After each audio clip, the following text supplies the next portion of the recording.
You've got the look, I want to know better. You've got the look that's all together. Working, playing, day or night. Jordache has the fit that's right. The Jordache look. The Jordache look.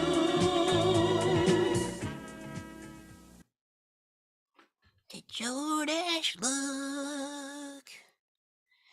The Jordache look. Hey, what time is it? It's Podblast time. Good looking.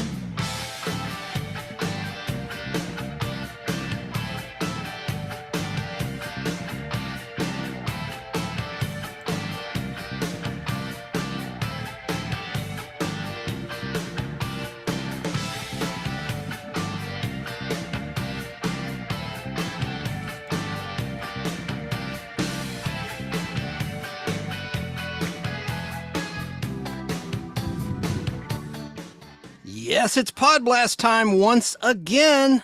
Podblast, Podblast, Podblast. And we have got a pretty sexy episode for you today. Not because of my ugly mug, obviously, but because of what you can see in the background. We're going to celebrate sex symbols in music, television, and movies in the 1960s, 1970s, and 1980s decades.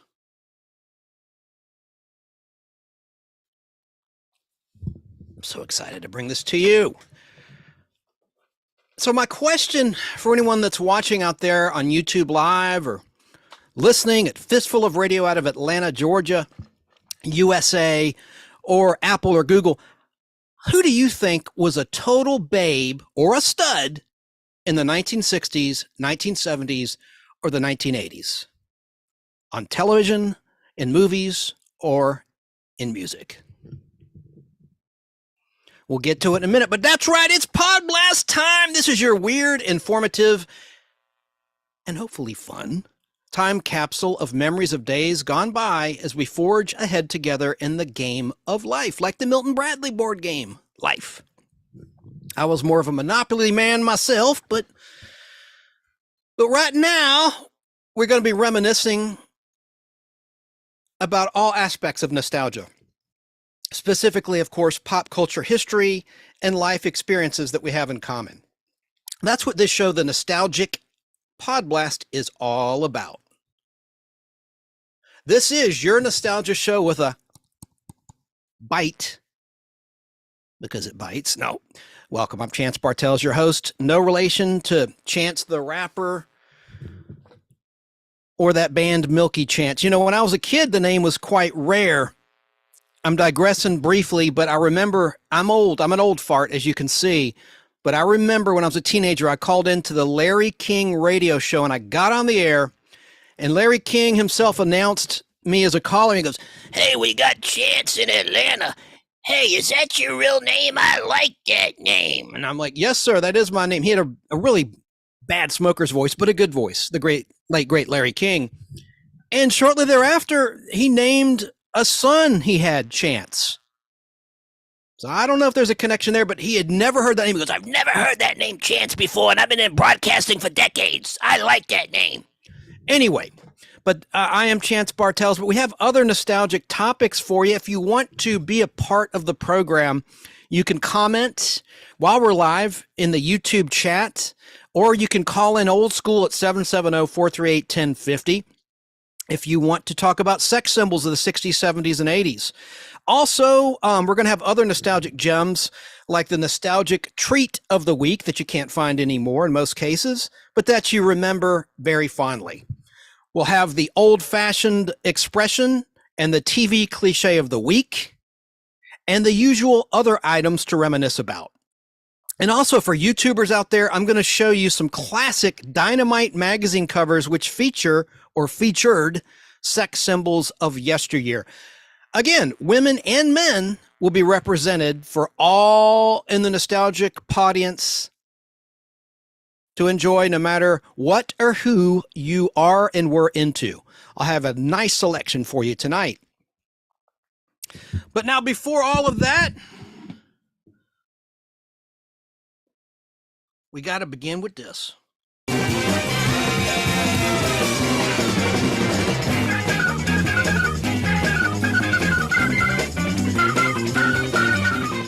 We're going to start with the 1960s decade and era, which, of course, was a big era of change in the United States of America. And I have pulled some from you. I'm going to also refer to a book that is shown in the thumbnail image of this edition of the Nostalgic Podblast, titled Swinging Chicks of the 1960s. And we're going to refer to that. And, I'm sure there'll be some selections that I don't get to. I don't want this to be another 4 or 5 hour show like last week's show was about classic Star Trek. Went over the 5 hour mark, which no one has time to listen to that, right? But, I'm a pop culture aficionado, and I want to give you as much information as possible and a lot of clips and, a lot of audio of the stars themselves in their own words, whether they're with us on this earth or not. So we're going to start in no particular order. Just going to throw some names out there, and I have a 3-minute clip I'm going to play in a moment. Again, in no particular order, let's start with Elizabeth Montgomery, who was the star of Bewitched, or Bewitched, depending on how you pronounce that. And here's a vintage interview that I found that I want to play for you. And again, it's 3 minutes long in a 1966 interview. So Bewitched was only on the air for a few years at this point in time. It had just gone to color. Started in black and white in the first 2 seasons, but Elizabeth Montgomery was just gorgeous. She passed away sadly in 1995. And she was very, very talented. She was at odds with her father, Robert Montgomery, who was a television host in the golden age of television. But I'm going to play now Elizabeth in her own words. Let's listen.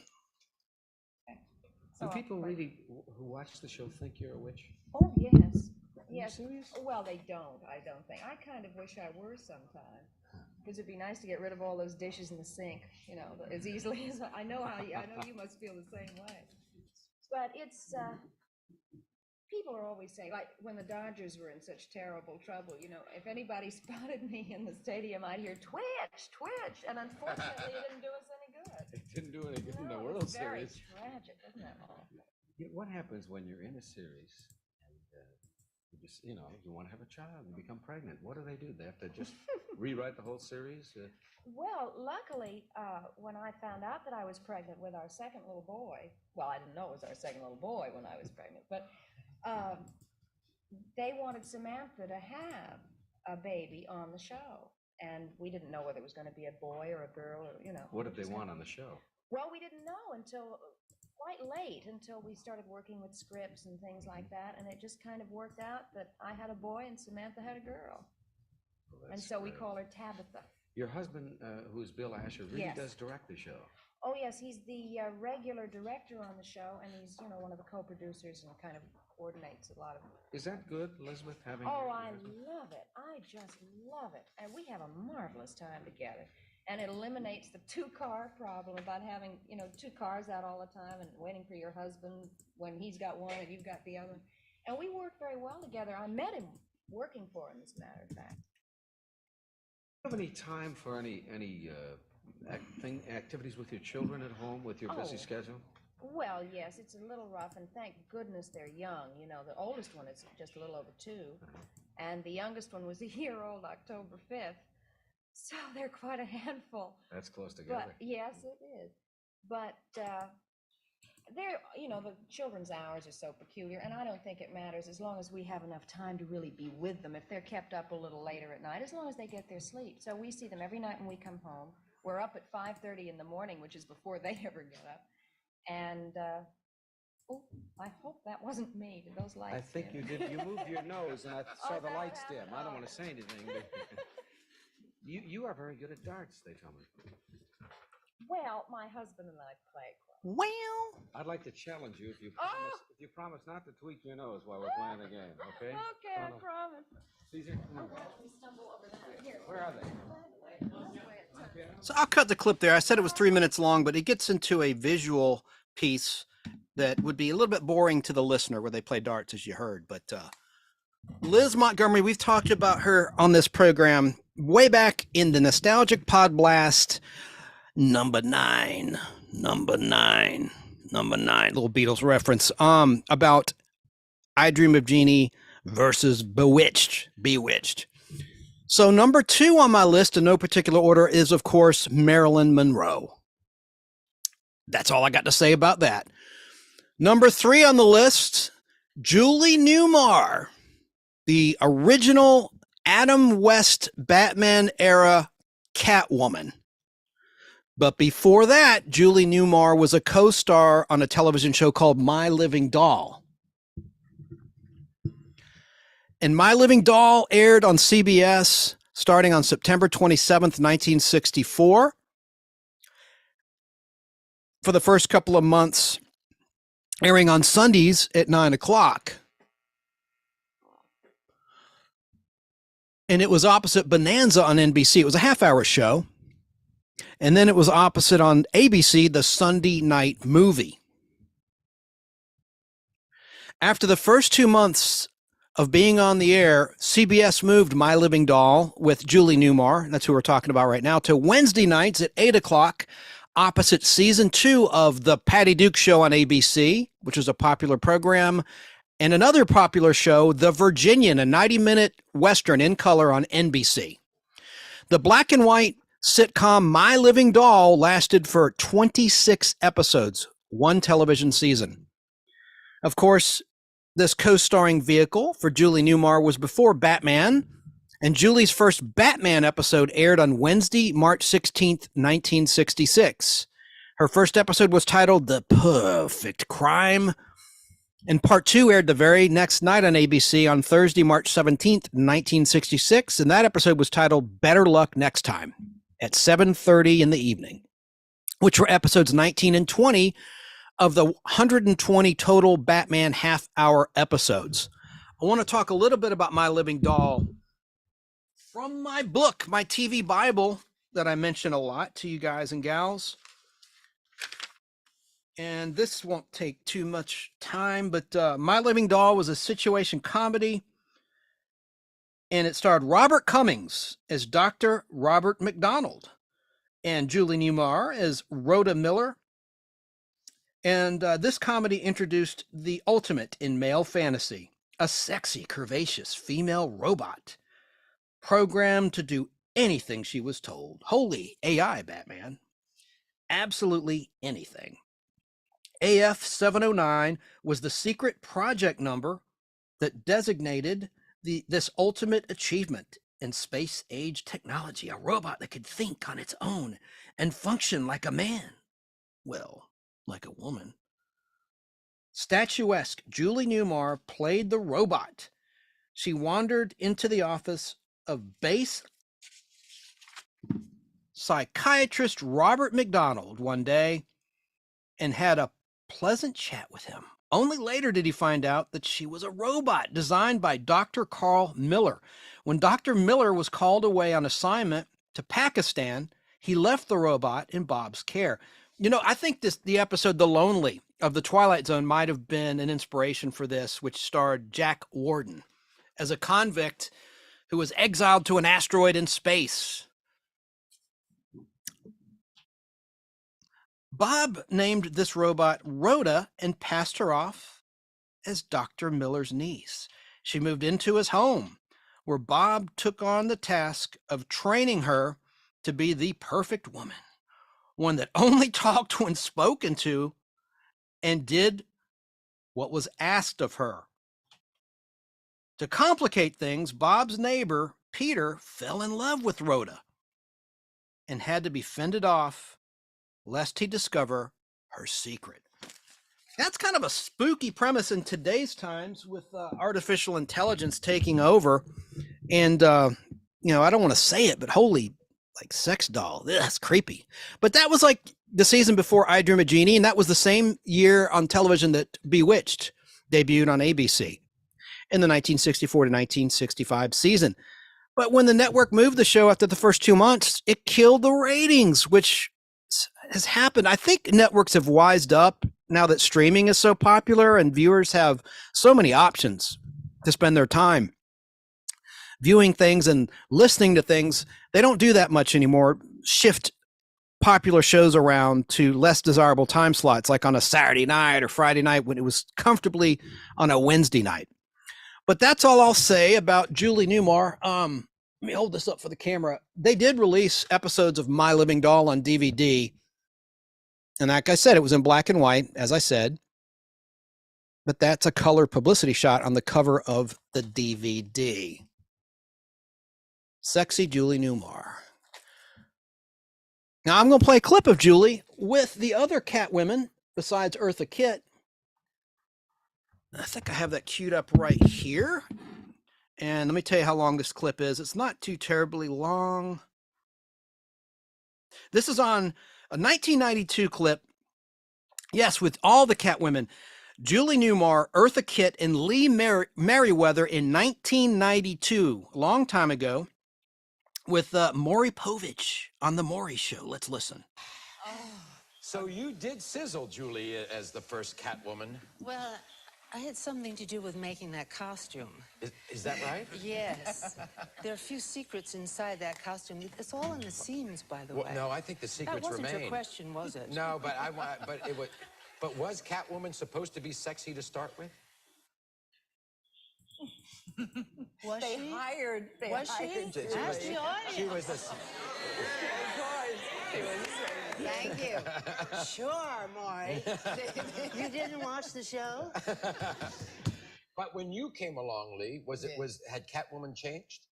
Well, she changed because I played her. I wasn't were as married. sexy. I wasn't as sexy as Julie. I'll never be as sexy as Julie. But it's true. I mean, well, anyway, it's enough. You were on the big But- screen. Yes, and I had to fit into her costume. No, you didn't. They did. You... How did that happen? With a lot of sponge rubber, for one thing. You know, Miss America, no way. You know who owns my costume? No.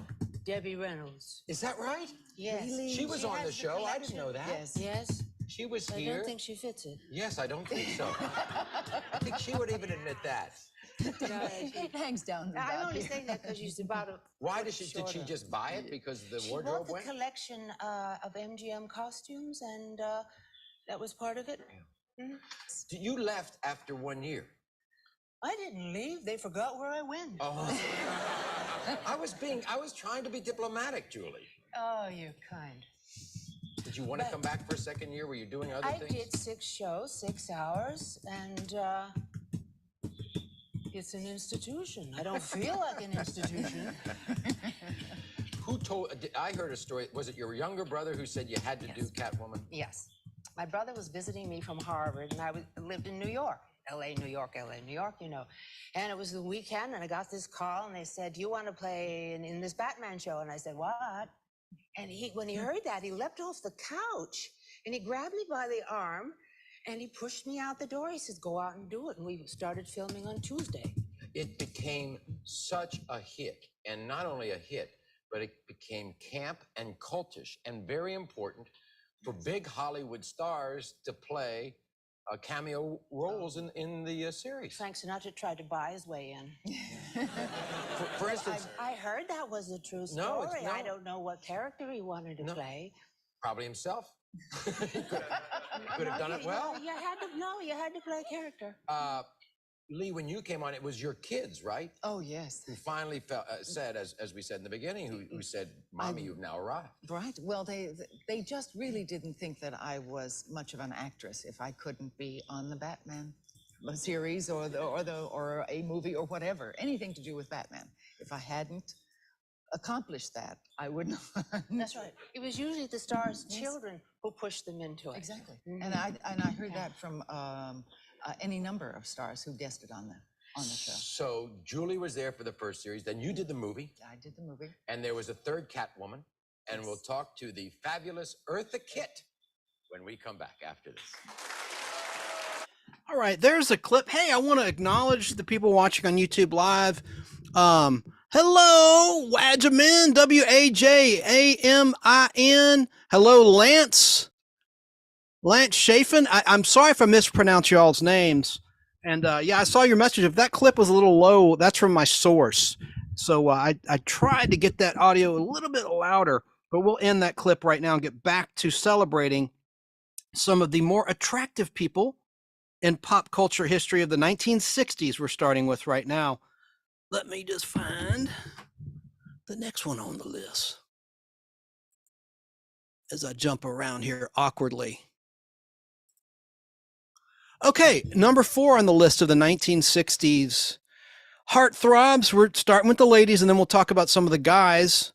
Linda Evans is number 4 on my list, and I have a brief clip of her with Barbara Walters. This was during the Dynasty era, but I remember her best from the 1960s. I wasn't around in the 1960s, but I've seen reruns of The Big Valley, and she played Audra on The Big Valley, and she was just beautiful. She looked beautiful in every decade that she was on television, but she kind of looked different to me later on in Dynasty, as I call it, or Dynasty is what it's really called, but as a joke, I've always called it Dynasty.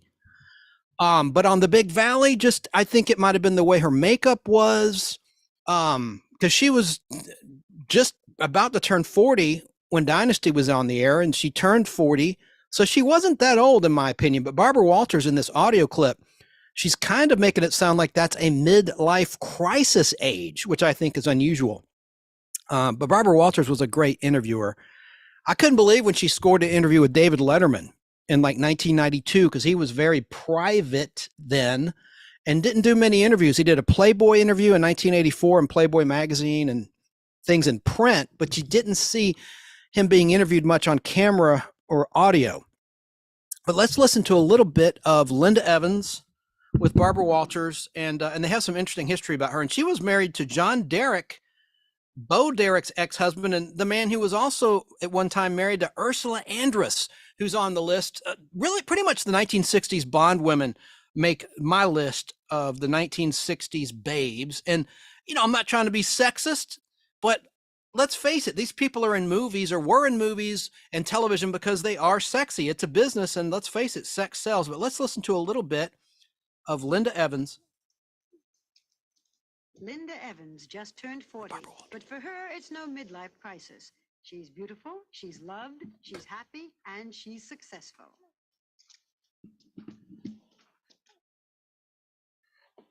As the sensuous Crystal Carrington on Dynasty, she's become one of television's hottest sex symbols this season, playing opposite John Forsythe as her oil billionaire husband. Television audiences may have forgotten their first appearance together. I'm Liz McGavin. Bentley Gregg. The year was 1960. Linda was 18 and not yet blonde when she made a guest appearance as an ingenue in Forsythe's television series, Bachelor Father. You're the stormy petrel of high school show business, huh? Oh, just another class night. Laughs and jokes, rah, rah. You've seen one, you've seen them all. But her career break came in 1965 when she starred with Barbara Stanwyck in The Big Valley. She stayed with the show for 4 years. Handley Majors. Until she met John Derek and gave up stardom for love. It was Derek who took charge of her career then, directing her in films and taking nude pictures of her, which appeared in Playboy magazine. John Derek divorced Ursula Andress to marry Linda, then divorced Linda to marry Bo, which Linda talks about for the first time tonight. It was the success of the movie 10 and the stardom of Bo Derek which made headlines about Derek's look-alike wives. After Linda's divorce from John Derek, she married Beverly Hills realtor Stan Herman.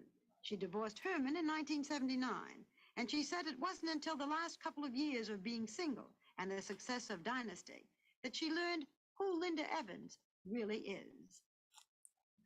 The success of Dynasty means that Linda does not have a lot of time to spend in her Beverly Hills home. Her day usually begins at 5:30 in the morning. Nevertheless, she says she's happier than she's ever been. Did you do this house yourself, all the decorations, everything? Yeah, my first time. I said, well, I'm going to find out if I have good taste or bad taste. Who did the other houses, the husbands? Well, the house was already established with John, and Stan, being in real estate, had a lot of decorating. Aha. This is all you. Yep. Okay, I'll stop that clip there. I just love her voice, Linda Evans. And that interview is a real good one. If you want to look it up on YouTube to hear more from Linda Evans with Barbara Walters, the YouTube clip is simply titled Linda Evans Interviewed by Barbara Walters. Number 5, in no particular order, is Goldie Hawn, who most people think of as a 1970s starlet with all those great movies she did in the 70s and the 80s. But I remember her in reruns of Laugh-In in a bikini with all sorts of painted polka dots and symbols and psychedelic images on her body. And she had like a little she had a short hairstyle back then. And she played a flighty personality with the little voice, just kind of giggly and bubbly. Of course, she's much more intelligent than she let on in Laugh-In. She played that for laughs. She's very complex. And again, I think she was more cute than sexy, in my opinion. And speaking of cute, who could forget Dawn Wells in Gilligan's Island? I won't get into the Ginger versus Marianne debate, but I do have some audio. This audio might not be of great quality. This is from the Pat Sajak talk show from December 1st, 1989. And she's on there with Bob Denver. And when she's introduced, she brings out a coconut pie. And I'm not going to say if it winds up in Bob's face or not, but let's listen to a little bit of this interview. And again, the audio quality is not great, but it's the best I could find. Still trying to win your heart. Coconut cream pie, my favorite. I want to make you feel at home, Bob. Thank you so much, Donna. Boy, is this tempting. You're tempting us. You really want to throw it, don't you? You really want to throw it, don't you? These are really heavy. You throw these, boy, they're dangerous. Yeah. Well, we'll put it down. How many did you get in the face? Oh, lots. Now, I asked about romance or implied romance. Right. Was there any? There was none of that between the two of you. I think we had an episode where they tried to romance us or marry us or get us engaged or something, but censors wouldn't allow that either. You know, we were all on this island sort of unchaperoned. But you wore a little cutaway. Hip huggers, shorts, but I had to have a little point to cover my navel. In that day and age, you couldn't show your navel or you couldn't show any cleavage. One of my favorite stories is Sherwood Schwartz coming home at night saying to his wife he'd had a terrible day between the censors at CBS trying to prop up my pants and prop up Tina's neckline. Between the cleavage and the navels, they could hardly go on the air. Did you get mail from? Because I know some young men. In fact, I might be one of them who fantasized a bit. Who found the whole idea rather attractive. I have a wonderful story, Pat. I was doing a cable show on television. We were out on a location on a ship. And a very young man, about 23, was one of the boom operators who was too shy to talk to me. And people kept saying, Dawn, he's had a crush on you forever. And he wouldn't talk to me until the very last day. And his name was Bam Bam, and he was about 6'3", about 230 pounds. And he picked me up and put me on his lap and put his arms around me and said, I just want you to know you got me through puberty in the nicest of ways. That doesn't happen to me. That's kind of sweet, I guess. And are you going to do any more reunion shows? Is that in the We have cards? another 2-hour script for, TV movie that Sherwood's written, and it's Gilligan, the Second Generation. I marry Marianne, and Professor marries Ginger, and we all have little children till they're 7, like we were before. Mm-hmm. And they grow up, and they want to go back to see where Gilligan's Island was, and they get a boat, and they go out, and there's a big storm. All right, Sherwood, you've pressed the limits of credibility too far this time. And they land on the island, and they do, all the things we did on the island, and we're back on the mainland, the original cast, trying to find out where they are. Well, that seems like a good idea. So you two would end up pitched. Husband and wife? And do we have a daughter or a son? Boy and a girl. Boy and a girl. The girl looks like you, and the boy looks like, I hope you. Do you have, does this have something to do with... Yeah, I didn't want you guys to feel left out. I'm a Tennessee resident. Did you know that? I did know that. And did you know that I watched you guys on the news forever? Sure. You are sensational. I mean, you were sensational. Well, we still are. I didn't want you to feel uncomfortable. Duck, Bobby. Yeah. Oh, I know what this is. You know what this is? Is that from the... Has anybody here ever heard of the Loveless Motel? Oh, absolutely. Well, the Loveless Motel is from Now, we Nashville. should explain why we've Yeah, maybe we should. Dan and I should explain why we've heard of the Loveless Motel in Tennessee. It's for the fine cooking there. That's right. Especially Home-cooked food. breakfasts are great. Preserves, home-cooked biscuits. So you brought some biscuits? Greatest And the biscuits in the world. And they taught me how to make butter. And they do fried chicken and chicken livers. Yeah, and they wonderful. sent this to you. Oh, that's very sweet. Well, And you thank can eat it. Well, thank you very much. I appreciate that. And you have stuff. Yeah, Right? It's like a garage I'm sale. an honorary member of the Gilligan's Fan Club, which I'm starting after 25 years. You're just starting? Just starting the club. You get one of these T-shirts. See? That shows the You know, wheel. you know, see the Let me expression just there? describe what's going on. There's a logo of the wheel of the SS Minnow where it shows the stars from the opening credits. That's no And it reason. shows just Gilligan sitting there with his legs folded in the center of the wheel. You also get $1 million from Mr. and Mrs. Howell. Well, thank you very much. $1 million. $1 million. You get a carrier pigeon you got to put together and catch the note and throw it. And you also get a hat, too. You get a Gilligan's hat. Not this one, but one just like it. Well, I won't. But you can put it on if desecrate you want this to. I one, like to see you. 3 hours. May I ask you something about the themes? Thank you for all this. I appreciate it. Well, I don't want you to take that. The theme song.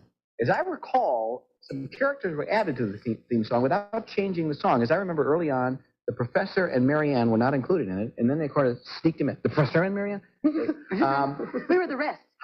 Originally you were and the rest. Did you get There was a tired of billing being the problem rest? at the beginning. I think when we originally went on the air, I think the billing was arranged. There were 3 replacements. Ginger, the Professor, and Marianne came in after the pilot. We weren't in the original show. And we did a lot of negotiations, and I guess Tina's contract came out first. So she was negotiated to be the last of the 5 being billed. So we were the rest So for you about could a follow year. negotiation just by following the tune. It was kind of a... So guess who went out the last 2 years? I said to them, you know, it's not really fair. It's 7 people on the island. You shouldn't have the rest 2 people stuck. Put them in front. And they said, no, contractually, they're stuck back there. And I said, well, contractually, I get first billing, so I have choice where I want to go. They went, yeah. I said, I'll take last billing then. They went, all right, we'll move them up. Good for you, Bob. I didn't know that was you. That's very nice. That's an unusual story in Hollywood. you know. For just a few seconds, Don, and you have a clothing line, but it's very interesting. Yeah, thanks for asking, Pat. I have just designed a line of clothing called Wishing Wells Collections for people in nursing homes, people who can't dress themselves, people with arthritis, basically from costume design, quick changes, the overlap, the Velcro in the back. I've got a little office in Studio City, and we're doing a catalog. So It's I'm a really great excited. idea. Anyway, it's great seeing you both. It's a fun show to watch and a fun show to talk about it. And no matter what they may have written about it, it has outlasted most of those people who've done the writing. So that's true. Our thanks to Bob Denver and Dawn Wells. Thank you, folks. I hope you can stick around for a bit because blood, sweat, and tears, all of them, coming right out. Stay with us. And of course, Pat Sajak will be replaced by Ryan Seacrest next season on Wheel of Fortune. And Vanna White reportedly is in the middle of negotiations. Hopefully she'll stick around. I'd like to see her paired up with Ryan Seacrest. So that'll be interesting to see how that all plays out. But as we're live, this is the final season of Wheel of Fortune, which began airing in syndication in the United States of America by Sony Television. Next on the list, Angie Dickinson. I'm putting her in the 1960s category because she had done a lot of guest starring roles like in The Fugitive and a season 2 episode titled Brass Ring and a whole bunch of other shows before Policewoman in the 1970s. And she was just beautiful. Number 8 on my list, Sharon Tate. Poor ill-fated Sharon Tate, who of course was murdered by the Manson scumbags, as was the Folgers coffee heiress and a whole bunch of other people. And man, I'm so glad Charles Manson never got out of prison. Just a horrible thing. But on the fun side, getting back to the fun side of Sharon Tate, the topic of Sharon Tate, not only was she beautiful, she showed her comedic timing talent on, of all shows, the Beverly Hillbillies. I've talked about that before in the Nostalgic Podblast. She was in the first few seasons as a bank employee, and she played another character before that as well.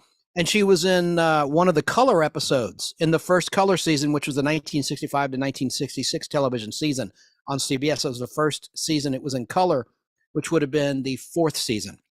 That's when she made her final appearance on the Beverly Hillbillies. But she had been a semi-reoccurring character on that show. And of course, we all know she, as I said, I didn't mention the year, it was 1969 when the Manson family cut her life short. And she was, of course, with Roman Polanski in those days. Horrible piece of history in Beverly Hills and actually in Los Angeles, California, and Hollywood. Just a horrible tragedy that still resonates to this day. Number 9 on the list, Faye Dunaway in Bonnie and Clyde, the classic movie released on August 13th, 1967 by Warner Brothers Pictures. And that classic film cost $2.5 million, yet it made $70 million at the box office. Also in the cast was an unusual character actor named Michael J. Pollard, who TV watchers that enjoy classic TV, you'll remember from Lost in Space, in a black and white episode titled The Magic Mirror. And he was on Dobie Gillis before that. And he was in a classic Star Trek episode titled Miri. The Magic Mirror, Miri, kind of similar. Lost in Space episode, The Magic Mirror, Star Trek episode Miri, kind of unusual. But Michael Pollard, did you know this? He was married for a long time to actress Beth Howland. I know most of you in the audience, or podience, as we say, the audience of the Nostalgic Podblast, know because you're educated. Beth Howland is best known as playing Vera in Alice, the TV sitcom on CBS set in Mel's Diner. That was Michael J. Pollard's wife for many years. And it's interesting seeing Beth Howland before Alice on shows like Little House on the Prairie, like just a year or two before, playing an entirely different character, because we're used to seeing her play a ditz. And she wasn't a ditz. She was a very intelligent person and a very talented performer. And Michael J. Pollard also guest starred in the 80s on The Fall Guy. And he was in a lot of things. But getting back to Bonnie and Clyde and how gorgeous Faye Dunaway was in that movie. Of course, her co-star is on my male list of 60s heartthrobs, Warren Beatty. But then you had Denver Pyle in the cast, who was the future Uncle Jesse in, no, not... the sitcom with Mary Kate and Ashley Olsen. What's that show called? Oh, I'm having a brain fart. Started in 1987. Full House. Not that Uncle Jesse. I'm talking about the Uncle Jesse in Them Dukes, the Dukes of Hazzard, which started in 1979 on CBS. And it went on until 1985. So Faye Dunaway, though, and Bonnie and Clyde, just watch that. Now, she's obviously had work done, and which if you're on camera, you're going to do that because there is a stigma. It's not fair. I think women are judged unfairly compared to men in terms of looks. If you're in the movies or television, you have to remain youthful in the eyes. That's changing a little bit these days. So, I don't fault anyone in the business for having plastic surgery, but Faye Dunaway definitely did. And her look changed. Like the way she looked in the movie Mommy Dearest, released in 1981, is completely different than the way she looked in Bonnie and Clyde. But check out that movie if you've not seen it. She was so beautiful. And she just played a character, of course, Bonnie, who was just so bored with life and her mundane existence. And when I studied film in college, that was one of the movies that we analyzed, the original Bonnie and Clyde. Moving on, number 10, let's talk about a musician here, Daddy's Little Girl. Talking about the little girl of old Blue Eyes, Nancy Sinatra. I thought she looked pretty good in them boots. Those boots were made for walking. I really liked Nancy Sinatra's look. A lot of people I know personally that lived in Hollywood didn't care for her. That's their opinion. I didn't know the lady like they did. I think she was just beautiful. And I like seeing her on Tattletales in the 70s on Buzzer. They've run episodes that she's on, and she's really funny, where she was playing with her husband, Hugh. And that was the love of her life, reportedly. And he died some years ago, and reportedly she never got over it. Anyway, but trying to have a happy show here. Number 11 on my list, and I won't go on and on. I did a show that thousands of you watched on YouTube alone, my Patty Duke show. She's in the cute category on the Patty Duke show, particularly in season 1. I don't want to be inappropriate because, my God, she was like 16 years old, but she was very, very cute. Very, very cute, if not beautiful, in that show. But I've talked ad nauseum about the Patty Duke show. I gave you all sorts of facts. That was a popular Podblast, the one where I featured, among other things and other topics, the Patty Duke Show and Patty Duke's singing career. She had a lot of records. Number 12 on my list of 1960s heartthrobs on the female side, Sally Field. She also, in my opinion, goes in the cute category. She was, of course, in Gidget, the television version of the beach blanket bingo type films. And it only lasted 1 year, but it was in color, 1965 to 1966 season. Really, like, it wasn't until 1966 when a lot of television shows all went to color. But in 1965 to 66, you had a few. And then, of course, before that, you had The Adventures of Superman. You had Bonanza in color early on. But she also did The Flying Nun show in the 60s. So I put her in my 60s category. Number 13, Tuesday Weld. And she really hit the scene nationally in 1959 when The Many Loves of Dobie Gillis premiered on CBS. That was the original title, and then it was shortened to just Dobie Gillis in seasons 2, 3, and 4 of that program. But she was on with Warren Beatty, who we talked about earlier, and he's, again, on my list of the men's sex symbols of the 60s. If I were a female, he'd be on my list. So I'm trying to think of this from a female perspective or a gay male perspective of who I think would be a stud. And Warren Beatty would be on that list, even though I guess really Shampoo, the movie in the 70s, really shot him to superstardom as a movie star, a bona fide movie star. But he was in Bonnie and Clyde, and that was a hit movie. So I'm crediting him as a 60s heartthrob. But we're still talking about the women. Do have an interview with Dick Cavett. Tuesday Weld did not agree to be interviewed very often. And as Dick Cavett explains here, he had asked many times, and she finally agreed and said yes. And I want to play a little bit of this because I think she's very interesting to listen to. I think I have that clip pulled right up for you. Gosh, I hope I do. Yeah, here it is. Let's listen to this. I'm going to leave this running for a couple minutes because I think this is a fascinating interview, and the audio quality is really strong. Let's listen. Moving. My next guest's name has made me tremble over the years. Tuesday Weld. It's fun to say, Tuesday Weld. She's going to be here right now. I've asked her to come on the show several times, and she hasn't.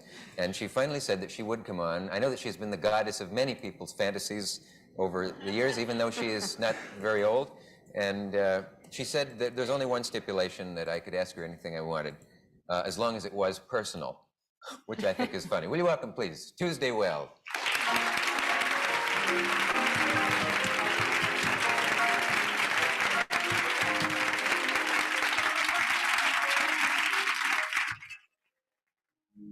Finally, got you on television after, it's really been a long time since you've done anything like this. 8 years. Yeah. Yes, Yep. and it's another first also. This is the first time I've ever been able to do a show so far without having many bottles of wine or say, oh yes, Really? because I would just get so incredibly nervous. I'd love to and know. drunk. Drunk is the word you were avoiding there. Yeah, you know, you've had really some life, and I looked through a lot of things about you. I found some old magazine articles, old interviews and things like that, and I'm confused because they conflict. They don't always agree. Are you confused, I'm confused too. Yeah. Can I ask you this, since you only wanted me to be personal? Did you lie to some of those people in some of those articles, or did they get them wrong? All of the time. You did. All the time? No. Not all Then the you time. lied to one of us just now. You're doing it again.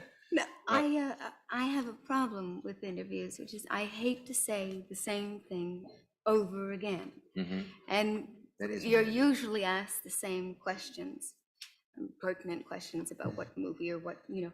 Yeah. And I just couldn't stand to hear myself say the same thing over again, and I would have to say something else for my own entertainment. Or if I didn't like them, I would really. Yeah, you said some strange things in those times, and people thought you were impertinent because you were only 14 or 15 or something like that. And there's a story of a guy coming to you on a movie set, and you were sitting there with a cigarette, and you were only 14, and he said, "What do you think you're doing, smoking?" And you said, "If I'm old enough to have a baby, I'm old enough to smoke," or something. Right on. And you weren't supposed to talk that way when you were new to Hollywood, I guess. Is that? That's true. Yeah. Now, Yes, I was hostile though. I didn't like, one of the things I didn't like, because I moved there when I was 14, and it was the first time I had to go to school. I mean, you really had to go to school. You had to have a teacher with you or your mother at all times. Yeah. And that made me hostile. You know, that really, I mean, that's not normal. What part of it? Having to go to school, having to have somebody where I All of do it it. all times. But having to have someone with you, you know, I mean, they called it a guardian, to Guardian. be sitting with you. And And that bugged you. mhm. Yeah. You know, well, there are two ways of looking at your life at that time from all the stuff that I read and everything. One of them would be that you were an impertinent little upstart who came to Hollywood and didn't show the proper deference. And the other would be that you felt constricted by all that kind of, all those demands. I think I would have done what you did. I don't know. It's hard to say. I'm not sure I would have had the moxie, as they used to say. But by the way, can I get one thing out of the way with you? You are a superb actress. And over the years, no one has ever been sure of that because you've been in a bunch of bad movies, but you've been in some good ones. And people like Pauline Kael, in other words, others have said, this girl is just a terrific actress. And what is it? What is the reason that you haven't been given the roles that you're supposed to get? What's the reason? Well, I haven't taken a lot of roles. Yeah. For maybe the same reason, moxie. You didn't? Yeah. I've turned down many roles in the last couple of years. For one reason, I was married. Mhm. And also I have a habit of retiring very often and saying that I will never work again and I'm going to be married and a wife and a mother. And I would say my little girl is taken up most of the time. Well, Bonnie and Clyde, that's one that comes up. They say Yes, that I role was was one at Tuesday that- Weld should have played and could But I have was played. nursing at that time, and Mhm. I felt that there are enough movies to go on, but this is the one time I have a baby and I'm nursing and I want to do this. Okay, I'm going to stop the interview right there. I just love this interview, and you know, a lot of you know who she is in the audience. She was one of my favorite actresses to watch. She was just so cute and so beautiful. And look at a Fugitive episode she did. Someone has recently uploaded to YouTube, I think, every episode of The Fugitive, and they're an excellent quality. Look up an episode titled Dark Corner from season 2 of that program. She plays a manipulative blind woman, and she's sleeping with guys that are engaged, and just she's doing all sorts of terrible things, immoral things, but she's a talented artist. She's a sculptress. And of course, she befriends and seduces Dr. Richard Kimball in that episode. But look it up on YouTube, The Fugitive Dark Corner. That's a wild one. And who else is in that episode is McCrae, who played Gomer's girlfriend in Gomer Pyle USMC. And she played Miss Poovy. But she's in this serious role. And she sees her fiance doing time with Tuesday Weld's character, Maddie, and falls off a cliff, and all sorts of terrible things and dramatic things happen in that episode. Number 14 on my list of 60s babes, and I'm going to start winding down the show. I know I promised I'd get into the 70s and 80s, but I don't want to go too long here on YouTube Live, and I'm going to go to Facebook Live and start the show all over again in the Nostalgic Podblast Facebook group, because I'm having some technical things. I'm not used to doing this, using Zoom to YouTube, and I'm not sure it's looking right and sounding right, but I know how to do this on Facebook Live. So anyway, that's just some behind the scenes info that nobody cares about except me, but I just wanted to explain. But the 60s, well, I'm going to talk about a few more of the 60s women that are not huge stars. Let's talk about Grace Lee Whitney, who was Yeoman Rand on Star Trek. There's an autographed photo I have of her when I met her in 2000 in New York City and Manhattan. But she was supposed to be one of the main cast members on Star Trek. She was in all sorts of publicity photos like these. And then, as I mentioned in last week's edition, she was fired from Star Trek, allegedly for gaining too much weight. And also, the story goes, the writers needed more flexibility for the Captain Kirk character to have female enticing women that he could romance every week or every other week or whenever the story demanded it. So She got a raw deal, and I was really glad that she was brought back for the movies, starting with Star Trek: The Motion Picture, and she appeared in several of the other movies as Rand, and Janice Rand was her character name. So she's on my list, and we're gonna. I guess I'll do the 70s and 80s in the Nostalgic Podblast Facebook group in a little bit, but let's stick with the 60s. Stephanie Powers, when you hear that name, don't you think of Heart to Heart in the 1980s and late 70s, and maybe even the $6 Million Man? Fans of the $6 Million Man remember her from a crossover episode, The Return of Bigfoot and The Secret of Bigfoot, which was the $6 Million Man two-part episode before that with Andre the Giant playing Bigfoot. And then Ted Cassidy Lurch played Bigfoot in the season 4 $6 Million Man premiere, which is a crossover with the season 2 premiere of The Bionic Woman, titled The Return of Bigfoot Parts 1 and 2 respectively.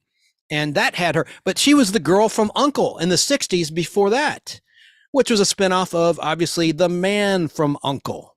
So props to Stephanie Powers. I consider her a 1960s heartthrob babe. Now I'm just going to mention some names here on the female side as we start to wind down the show.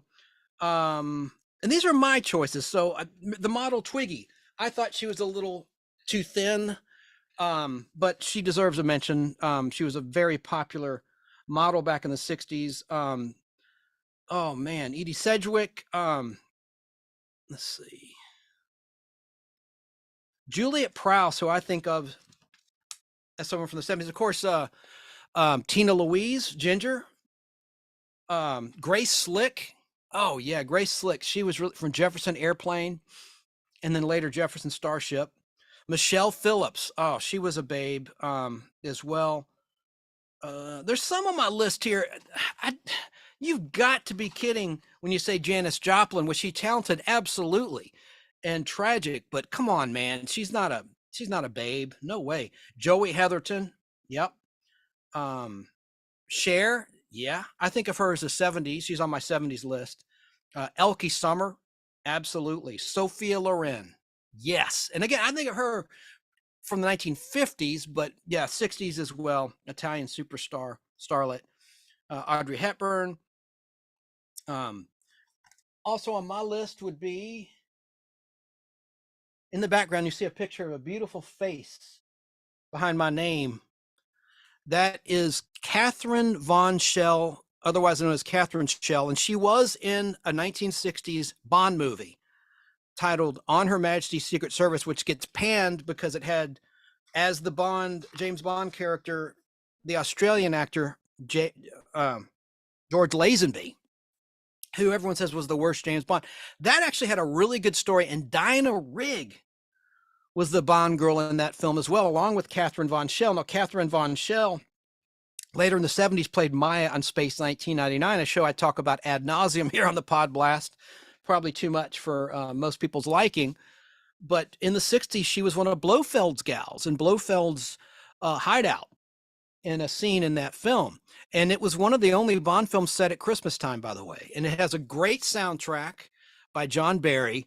And I think it's a good, if you can get past George Lazenby as James Bond, it's a good movie. I think a lot of people haven't seen it because they're immediately turned off. They've been poisoned against that movie by all these pundits saying, oh, George Lazenby's terrible. Don't even waste your time with that movie. Hogwash, that's a good Bond entry. And it's the only time James Bond got married to the character played by Diana Rigg, who was also in The Avengers on television over in the United Kingdom. And she's on my list. God, so many. I mean, I don't want to turn this into a Catherine. Oh yeah, Catherine. Oh man, and of you. Let me just make sure I don't overlook anybody, and then I'll get back to the comments that are coming in as we're live. Jane Mansfield. Okay, now I do not agree with this. Now, talked about Warren Beatty on the guy side. Shirley MacLaine is in this book. She's a talented lady. She's a pretty lady, but she's not a heartthrob. She's not sexy. Oh, here's one that an actress who was sexy in Planet of the Apes and Beneath the Planet of the Apes, talking about Linda Harrison, who played Nova, the human mute. she wasn't really mute. She had vocal cords, but she couldn't speak because no one taught her character how to speak in the far-flung, terrible future, post-World War III future. I got to say, Jane Fonda definitely counts from Barbarella. Absolutely. Mia Farrow, a little too weird. Diane Cannon, yeah, a lot of people liked her. She's an LA gal. Wasn't my cup of tea, but I have nothing against her. Sure, I'm not overlooking anybody. Haley Mills, a lot of people have mentioned her. British actress. She was in The Ghost and Mrs. Muir, right? I get her confused with Hope Lang. Hope Lang is on my list as well. No, it was the one she did with Richard Long, who was in Big Valley. We talked about her, and we talked about Linda Evans. What was her show? Someone in comments, school me. I don't have that right in front of me, but Juliet Mills, and she wound up getting together with Maxwell from Grease 2, among other projects. Angela Cartwright. Now, see, this gets a little creepy because she was a teenager in the 60s, but yeah, she counts. If you were a teenager then, it's okay. But who am I to judge, right? But Angela Cartwright definitely, and her sister Veronica Cartwright were both really cute young ladies back in the day, and still look great.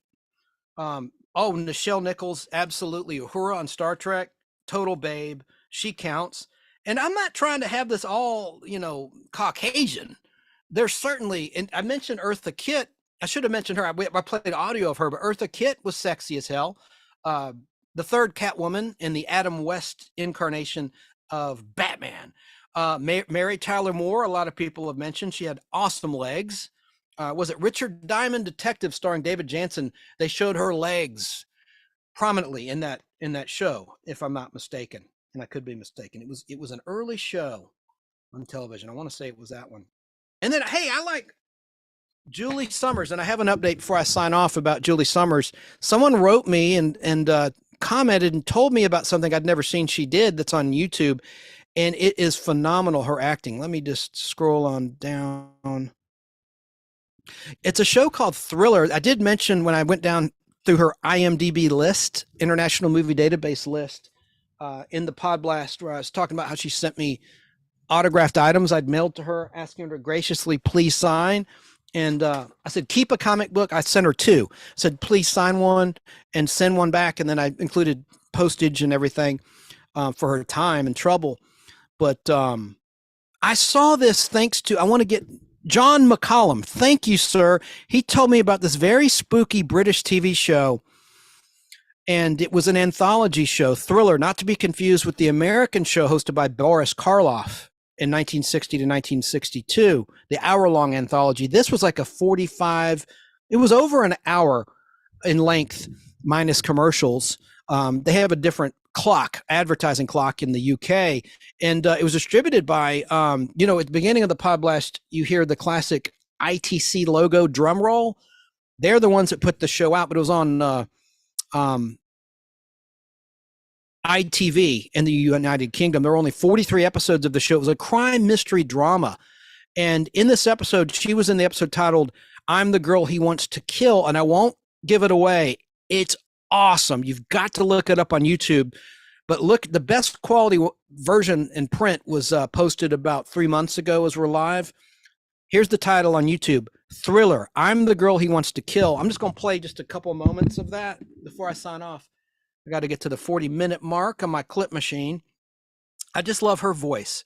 Love her voice. Let me find it. And I want to thank John McCollum again for telling me about it. Let me get to it here. Here it is. Let me get to the mark. All right, let me tell you what's happening. There's a guy he's like Jack the Ripper, but it's set in modern times. And he's killing women. And I'll just tell you, he works in a service type. He has a business, the killer does, that pertains to things that women would need to have repaired. And so then he goes after the women that he fancies and friggin' kills them. He's a total psycho. So Julie Summers' character encounters him after he's just killed one of her neighbors in her flat house. That's what they call apartments in England, flats, as you know. And she gets a look at him. And then he's after her. He's in her building at her office when she's working late. It's very dramatic. It's awesome. Tension. And let me see, where the hell is that clip? Let me get my cue mark. Oh, hang on. I've got it right here. Bear with me. Now, in this scene, she's in the office building. He's already killed the night watchman, stabbed him. And this is shot on videotape and film. It's funny. Some scenes are the on-location scenes, meaning not in a studio or on film, and then it cuts to scenes that were shot on a soundstage on videotape. And so what's happened is she was just walking around and she looked at jewelry in a window and sees like engagement rings. And then she looks and notices, oh my God, that's him. And they make eye contact. And then he chases after her and she goes to her office building and he follows her. And the police think they have the real killer locked up. Turns out that's not the case. And so now it's a cat and mouse game inside the office building. And she gets to the switchboard and she's trying to call out. But unbeknownst to her, it's the killer on the other end of the line. Let's just listen to a few moments of this.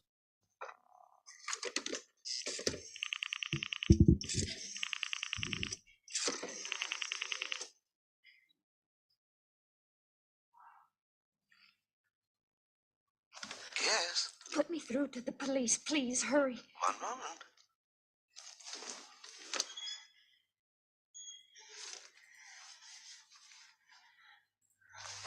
Police? You have to help me, please.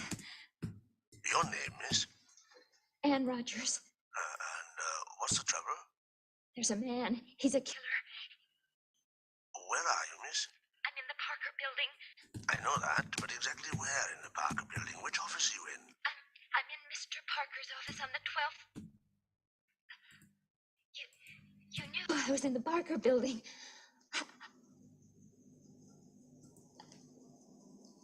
She realizes it's him, the psycho.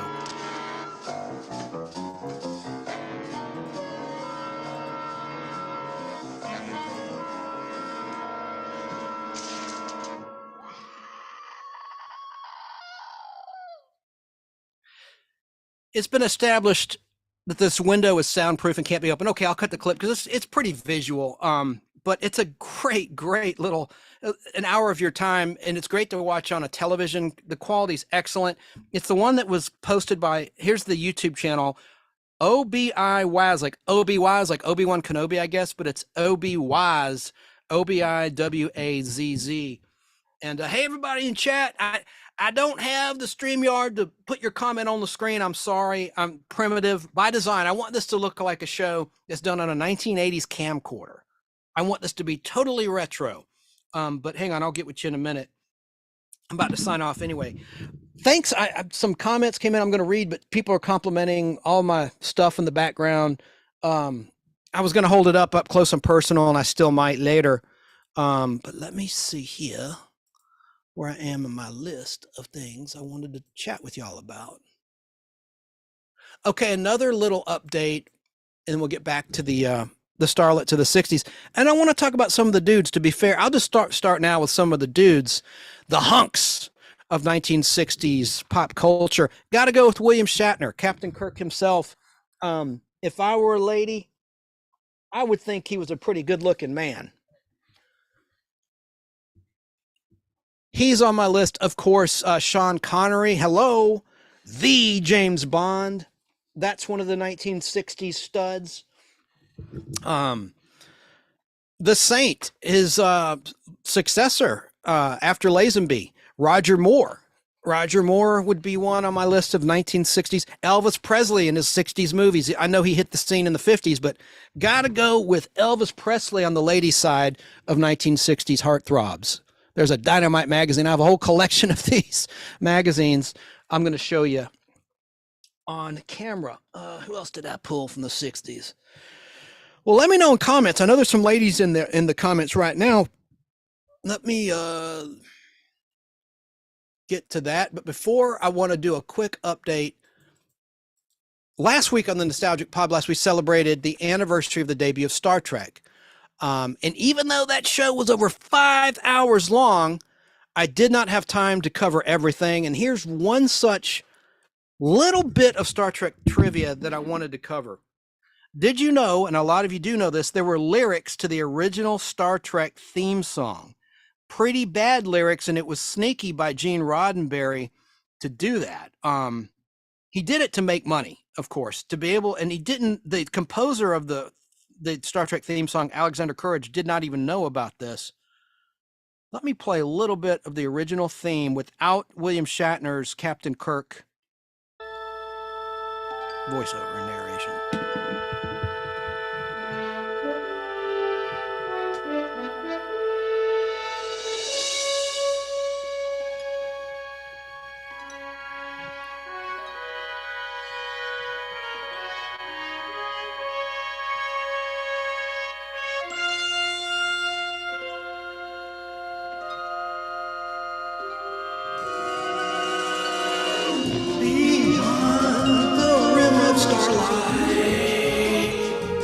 My love is wandering in starflight. I know you'll find in star clusters reaches love. It's so bad.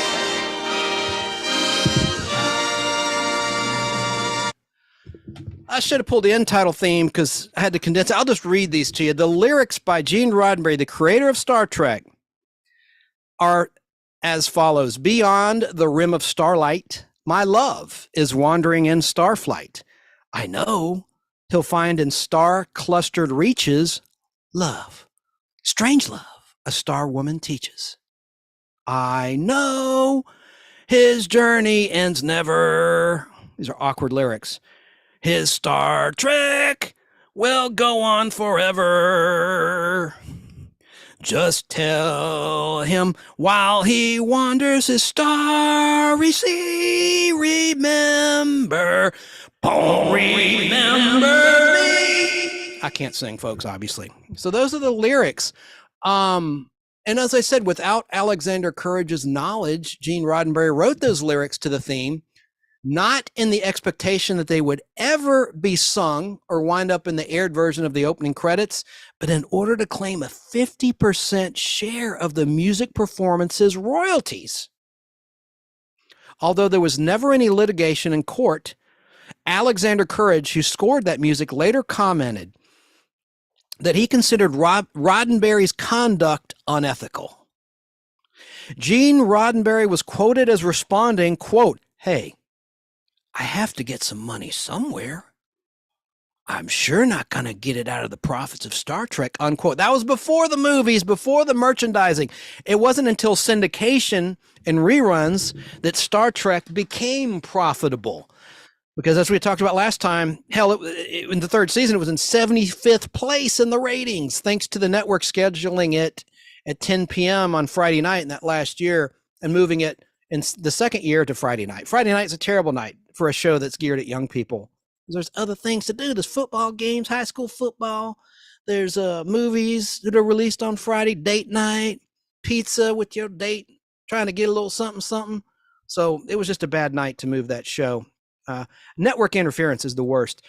And by the way, that little opening I played the music of, talked about it last week, it's been cut from the streaming. They replaced it, like when the Star Trek was remastered in 2005 and 2006, not only did they redo a lot of the, actually all of the special effects, they redid the opening with a newly orchestrated 2005, 2006 version of the theme. And what sucks is there were unique classic versions of the opening Star Trek theme that are now lost for those that stream only. For streamers that only watch things on Paramount Plus, for instance, all you're going to find is that on the Blu-rays, you could choose the classic version of Star Trek or the remastered version. You got the best of both worlds.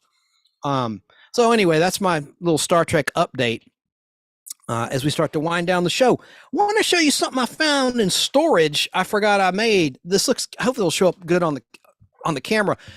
A collage I made of Darth Vader images from Topps cards, like doubles of Topps cards, 1977 Topps cards, and magazine articles, and in Starlog magazine and the like. It looks like crap. Like it's on a little board. I don't know how it got cut, but it's kind of jagged there. Anyone watching on camera, if you're listening, this doesn't do you much good. I just refer you to our YouTube channel, The Nostalgic Podblast.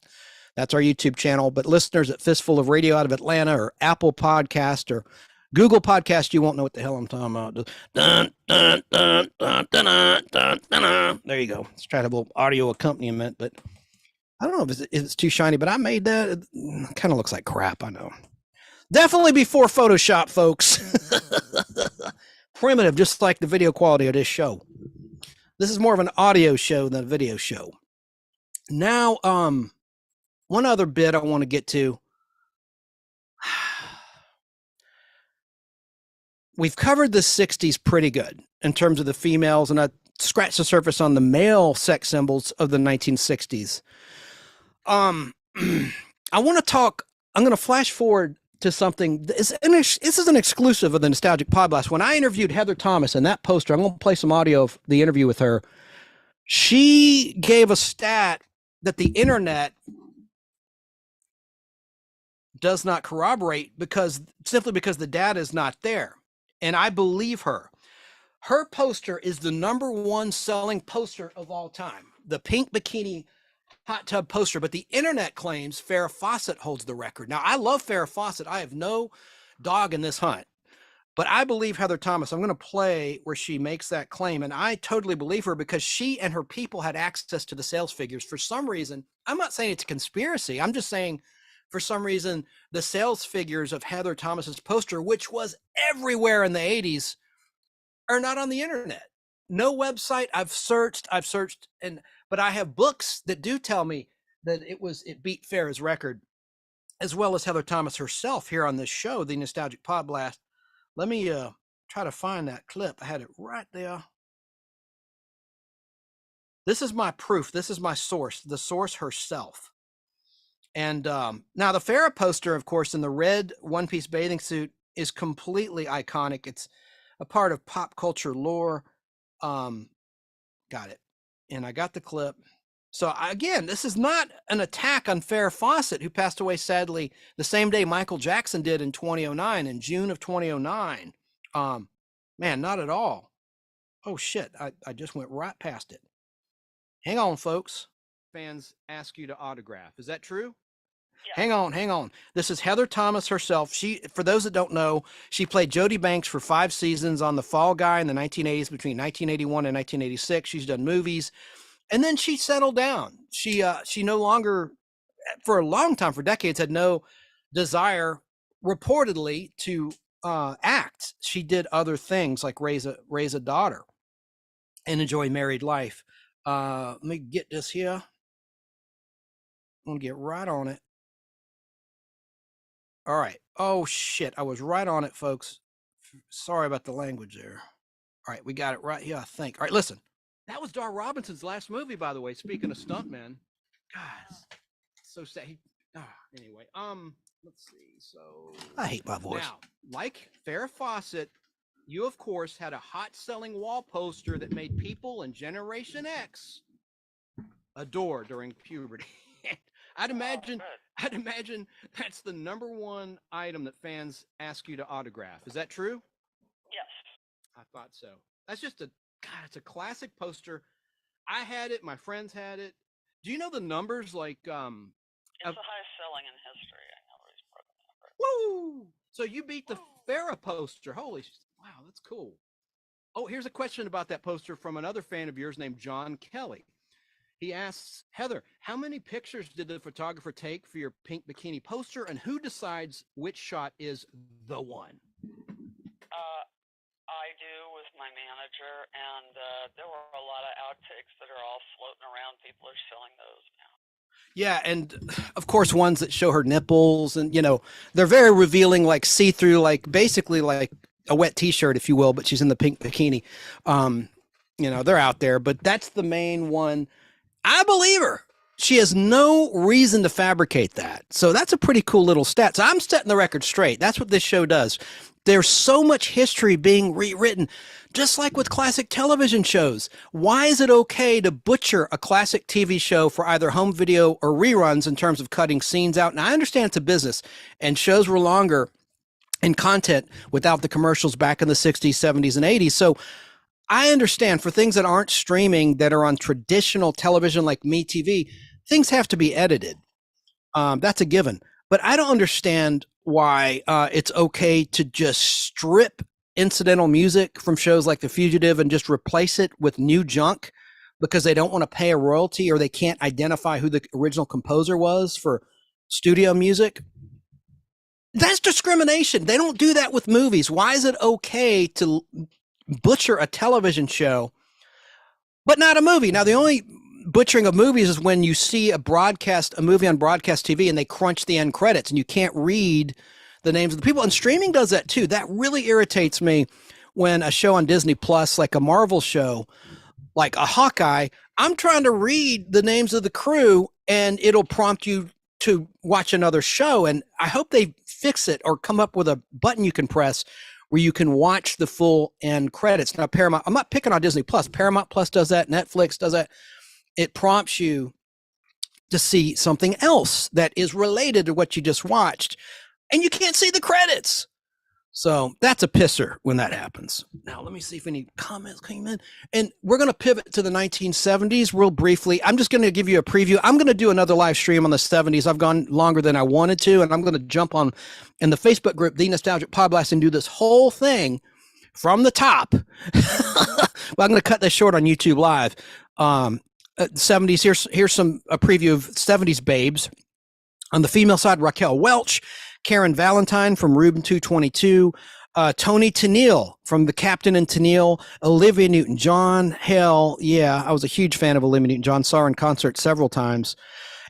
Ann and Nancy Wilson of Heart, Jacqueline Bisset, who recently, God bless her, turned 79 back on September 13th. She was born in England.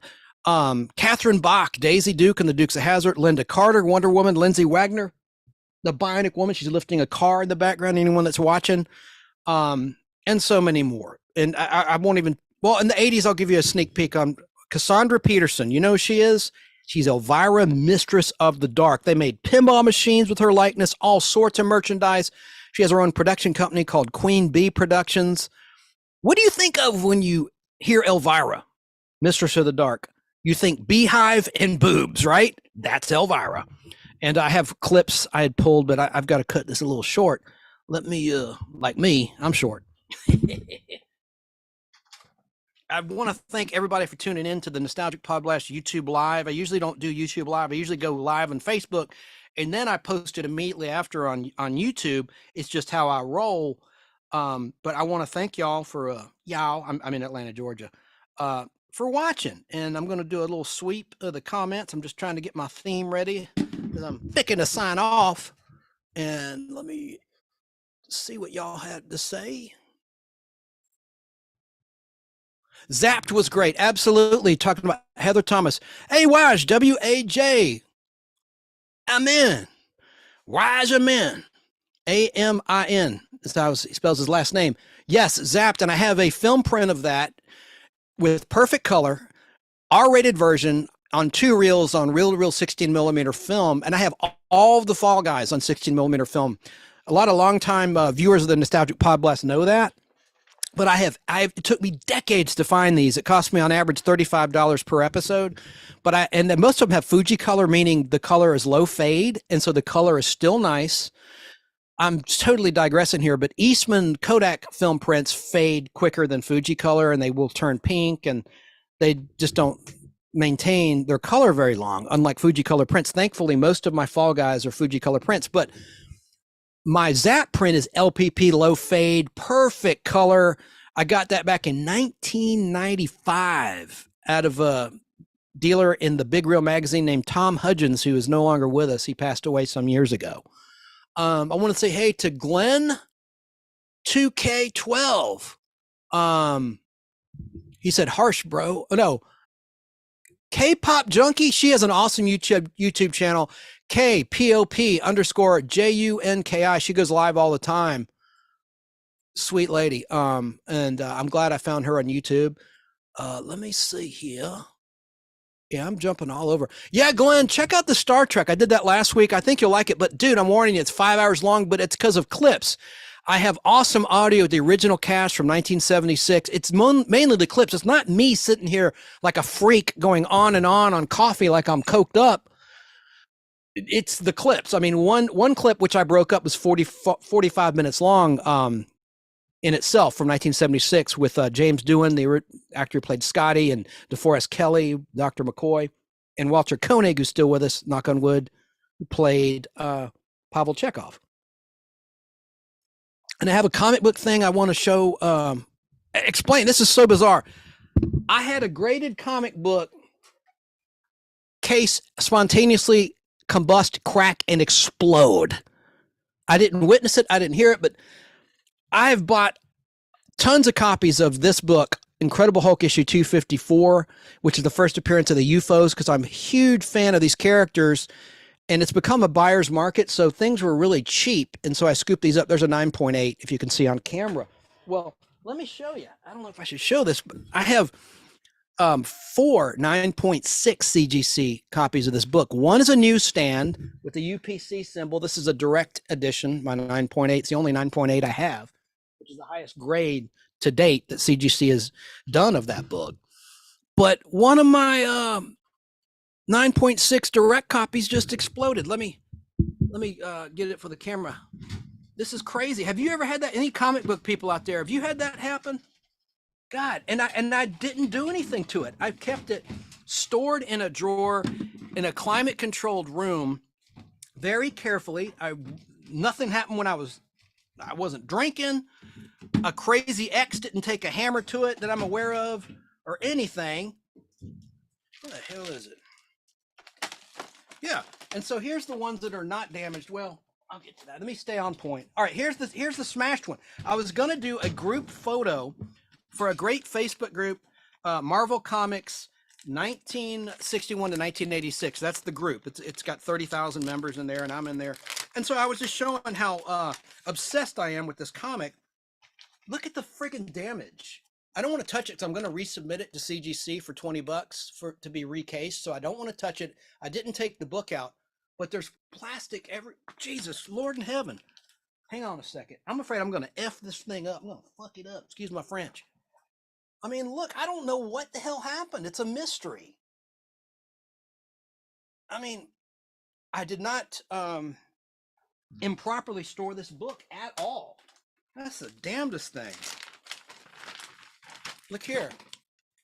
I mean, like the bottom literally fell out of this book.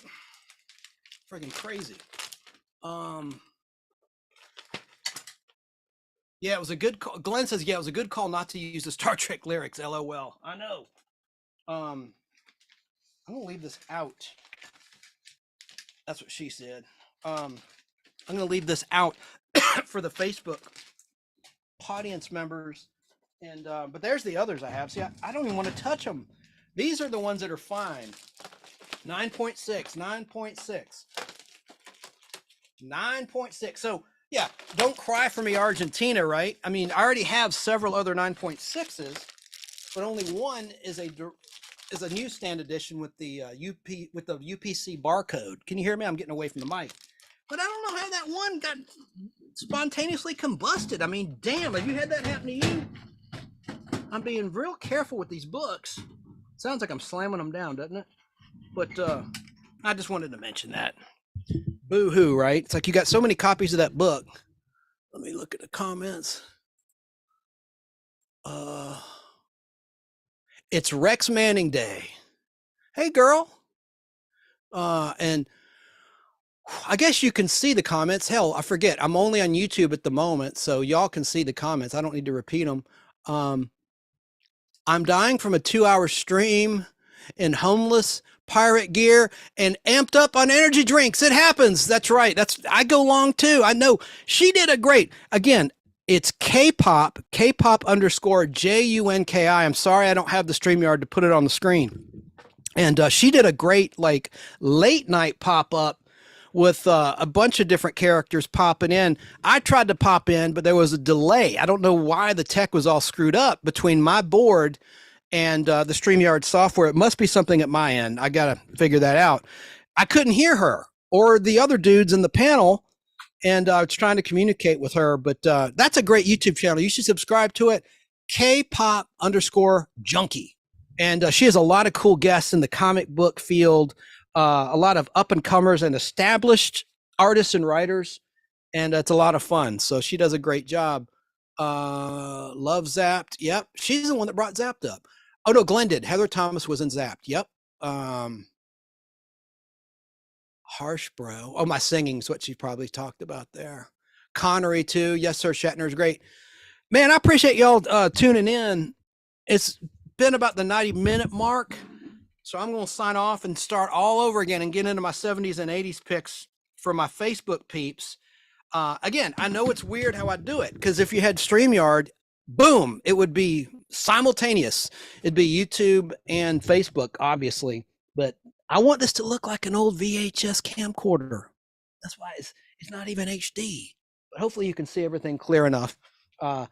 You can see my sneak peek of 70s talent babes like Farrah Fawcett, Suzanne Summers, and then Maud Adams, who was a Bond girl. And I meant to mention all the Bond women. I did a whole show on James Bond, so I didn't want to rehash that back when I was talking about the 1960s babes. You know them, you love them. Liz Montgomery was my first pick. I didn't mention yet Yvonne Craig as Batgirl. That was a 60s television babe, I think. And then there's Julie Summers, who I think counts as a talented actress, and I think she was a babe. And she signed that and sent that to me recently, last month. Really nice lady. But look at this one. Look at this picture that I got. I think that's a really good picture of Julie Summers. Look her up, and it's spelled Sommars. Look her up on IMDb. Julie Summers. She was in the debut episode of like the Rockford Files and Harry O, and that's on YouTube. Gertrude is the name of that episode, and Donna told me about that one, which I was already aware of, but I'd never seen it till recently. Someone put a gorgeous quality version on YouTube of that episode. Harry O. I won't be crude, but Harry, like the name Harry and letter O. Harry O is the name of that show starring David Jansen, and look up Harry O. Gertrude. It's a very good episode. And also in the background, there's Lindsay Wagner. There's Lee Merriweather. She signed that for me with her daughters at the time in 1966 when they were little. I've met her daughters and herself in the Atlanta, Georgia area at Dragon Con. That's where she signed that for me for free. I had to send her a video. This is right when DVD was hitting the scene. This is like I didn't want to say a year because I'm so old. Well, DVD was already out. This was in 2004, I want to say. And I said, I have a Family Feud you did. Best of, where you represented Batman on the villain side with Vincent Price and Adam West and Burt Ward. And you played against Lost in Space cast from 1983. She goes, would you send that to me? And I did. I said, yeah, I have it on video. That's right before it was officially, I don't know if it was ever was officially released on DVD. They did release in 2005 the Best of Family Feud Celebrity Editions. I have it on my shelf. Oh, hell, is it right? Nah, hell, too difficult to get at right now. But so I mailed her that, and she wanted a Fugitive she guest starred in. This is right before The Fugitive was released on DVD starting in 2008. But this was in 2005. I want to say 2005, 2004, 2005. I don't remember the year. But she signed that for me, and she was Catwoman only in the Batman the movie from 1966, which was released in between seasons 1 and 2 of the original Adam West Batman. And for collector geeks like me, these Wonder Woman episodes on VHS from Columbia House, can you still play VHS? Probably not. I've got a machine that'll convert VHS to DVD, but they have more footage than the DVDs and Blu-rays have. Really quickly, all the 2-part episodes, Warner Brothers did it on the cheap. They cut out the last week on Wonder Woman when they'd show sometimes alternate takes of scenes, different things. They cut all that out. They're intact on the VHS tape, which of course is not it's inferior video quality, but it's there. And also in season 2 of Wonder Woman, they had in the first half of season 2 or so little trailers before the opening credits that are great. I have them on 16 millimeter reel-to-reel film. Well, they also put them on the Columbia House videos from what year were these out? 1999 or 2000? 1999. They released all but one episode, the one with Martin Mull with the Pied Piper or whatever. I forget the title off the top of my head, but it was with Martin Mull, and they didn't release that one for some reason on Columbia House. And that has a little trailer, which is on my 16 millimeter film. But for the layman who doesn't collect film, because films can cost hundreds, if not thousands of dollars in some cases, especially Wonder Woman on reel-to-reel 16 millimeter film, which I have in my collection, get the VHS and go to Goodwill and get a VHS player or a little TV, a combo TV VHS machine where you put the tape in and it plays. And through an old tube non-LED TV, it still looks pretty damn good. And then you can see those, and they were well edited little, it was like basically the next week on Wonder Woman previews. And then another cool thing on my films that's not on the Blu-rays or DVDs of Wonder Woman is there was a little trailer, like the first thing that actress Deborah Winger did. She played Drusilla, Diana Prince's younger sister, on Paradise Island. And there was a 2-part episode, and Linda voiced this is Linda Carter. Here are some exciting scenes from the conclusion of A Feminine Mystique. And there were all these alternate takes and weird scenes on my film print, not on the Blu-ray. Why did Warner Brothers not give the fans what they want when they released these? And then they had the gall. I have no beef with Warner Brothers, but they had the gall to say, when it hit Blu-ray for the first time a couple years ago, oh, these are digitally remastered. They were the same versions as the DVD versions years before, with the same edits, the same problems. And then another 2-parter with Tim O'Connor I have on film from the World War II season 1. There's a great little preview at the end of part 1. This is Linda Carter. Here are scenes from Wonder Woman tomorrow night. She says tomorrow night, so I guess it aired the next night. Be here tomorrow night. I love that little, I'm a collector. I love that stuff. I love that shit, and why would Warner Brothers not include that, at least in a supplemental section? It just, again, TV shows are butchered. They're shown no respect, as opposed to motion picture features, which are not messed with when they're released on home video or streaming in most cases, except that you can't read the end credits. All right. I've gone a long time. Thanks for listening to me ramble on. Hopefully it was educational. I sure do appreciate everybody that tuned in while I was live. And now I'm going to head to Facebook and do it all over again, and with more stuff that I didn't talk about. And then I'll put it on YouTube right after it ends live. Appreciate you. Have a great week.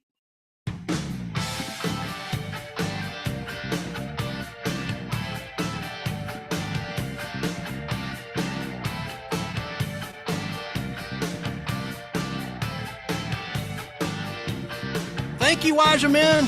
He said, great show. Thank you.